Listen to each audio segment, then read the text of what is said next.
Assalamualaikum warahmatullahi wabarakatuh. Halo, berjumpa lagi dengan kami di channel Ya Allah Ya Karim Ya Malik Ya Kudus. Mudah-mudahan para pemirsa dimanapun berada senantiasa diberikan kesehatan yang prima, imun tubuh yang kuat, dan yang sedang sakit mudah-mudahan segera sembuh, dan yang sedang terlilit hutang mudah-mudahan bisa melunasinya.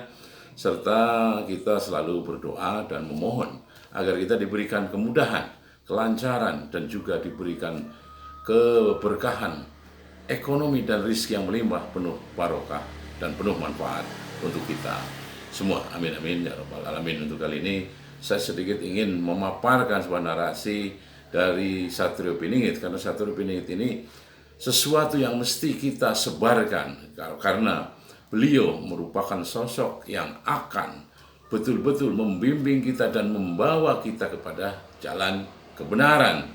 Sedangkan Satrio Piningit, kenapa kita selalu berharap kepada beliau? Karena beliaulah manusia yang betul-betul dipercaya oleh Sang Halik, Sang Pencipta alam semesta ini, untuk namanya memberikan sebuah solusi tentang tatanan kehidupan yang baru, kehidupan yang betul-betul didambakan oleh setiap umat manusia.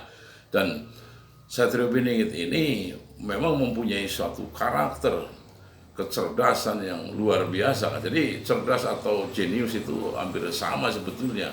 Jadi gini, kita akan ubah antara cerdas dan pintar. Manusia yang pintar itu diperoleh namanya kepintarannya setelah dilahirkan. Sedangkan kecerdasan atau kejeniusan itu memang sudah betul-betul diberikan sebelum seseorang dilahirkan. Seperti contohnya adalah Satrio Piningit tersebut. Jadi gini, orang namanya pintar bisa didapatkan dari pengalaman-pengalamannya, dan juga bisa di bangku-bangku sekolah karena beliau selalu belajar tentang keberaturan dan lain-lain yang bisa didapatkan di kehidupannya. Namun sedangkan kecerdasan atau kejeniusan itu memang sudah namanya anugerah. Anugerah atau karunia dari Sang Pencipta semesta ini memang diberikan kepada manusia-manusia pilihan, seperti halnya Satrio Piningit tersebut. Jadi kita bisa menjadi pintar asal kita mau belajar. Namun ada satu perbedaan di situ. Ketika orang yang namanya cerdas itu condong orangnya jauh lebih santai, lebih santuy, lebih fleksibel, dan lebih realistis dalam namanya tentang emosionalnya bisa terjaga, karena orang yang semacam itu tuh memang ya sudah dibimbing, termasuk seperti Satrio Piningit tersebut. Beda halnya dengan namanya orang pintar. Orang pintar ini cenderung kepada namanya hal teori-teori semata. Namun itu tadi, ketika dia gagal, kalau orang yang pintar itu condong akan ya bangkit lagi lah dari kegagalan. Dan walaupun semuanya adalah benar, walaupun ya dan itu adalah semua boleh, dan itu perbuatan yang terpuji. Namun ini kan hanya cuma satu bahasan tentang perbedaan antara orang pintar, orang cerdas. Jadi ketika orang cerdas, ketika dia gagal, dia akan membuat satu terobosan-terobosan dengan menggunakan sebuah praktek-praktek yang mungkin jauh lebih baru lagi, memberikan sebuah terobosan dan jauh lebih kreatif agar membentuk atau menggapai sebuah namanya apa yang dicita-citakan untuk bisa dijadikan sebuah keberhasilan.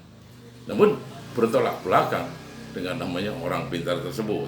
Jadi orang cerdas sudah pasti dia adalah pintar. Namun ketika orang pintar belum tentu dia cerdas. Nah, karena kan tadi sudah ada dua kutub yang agak berbeda, walaupun tetap kedua-duanya itu bermanfaat atau memang baik gitu loh. Jadi ketika orang cerdas itu adalah tadi dalam menghadapi masalah pun tetap lebih santuy, lebih fleksibel, dan lebih mungkin realistis dalam hal tentang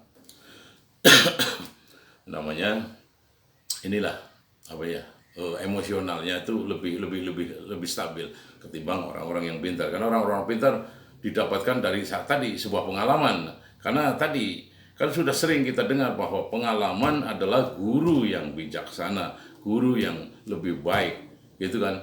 Jadi guru yang bijaksana, guru yang baik adalah dari pengalamannya.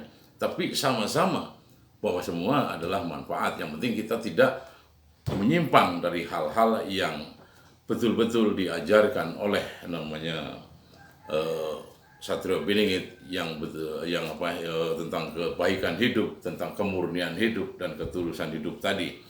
Jadi bahwa seluruh kata-kata dari Satrio Piningit ini akan penuh makna, penuh manfaat, penuh tausiah, dan penuh dengan namanya intisari kehidupan yang perlu kita jalankan dan perlu kita praktekkan sebagai acuan, sebagai suri toladan dalam kita menghadapi dan menjalani kehidupan kita sehari-hari ini.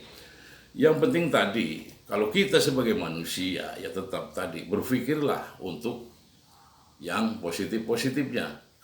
Karena kita sering bahwa mendengar, jadi kata-kata itu atau ucapan itu memang bersumber dari pemikiran kita. Ketika pemikiran kita itu positif, kata-katanya pun akan lemah lembut, penuh tenaga, penuh ruh, dan penuh namanya kasih dan sayang, serta penuh kemanfaatan. Ini yang penting.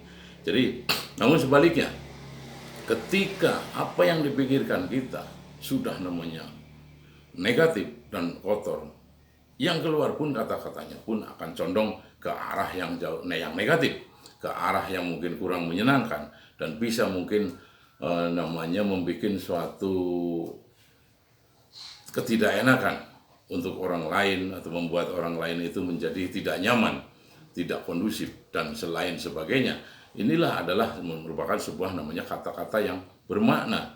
Karena kata-kata itu diperoleh dari tadi pemikirannya. Pemikiran membuat sebuah namanya aktivitas. Aktivitas itu, apa yang diperbuat itu harus akhirnya menyertakan dengan hati nurani yang sangat dalam. Setiap apapun yang kita kerjakan, di situ harus kita hadirkan, harus kita sertakan sebuah rasa, agar kita dalam mengerjakan, berpikir apapun harus menggunakan perasaan. Perasaan itu bersumber dari hati, sehingga kemurnian hati itu diperlukan agar kata-kata kita tidak akan menyinggung perasaan orang di sekeliling kita, dan tidak mungkin menyinggung namanya lawan bicara kita. Yang jelas bahwa kita itu harus selalu menghargai diri kita sendiri dulu. Ketika kita tidak bisa menghargai diri kita sendiri pun, tidak mungkin kita akan bisa menghargai orang lain.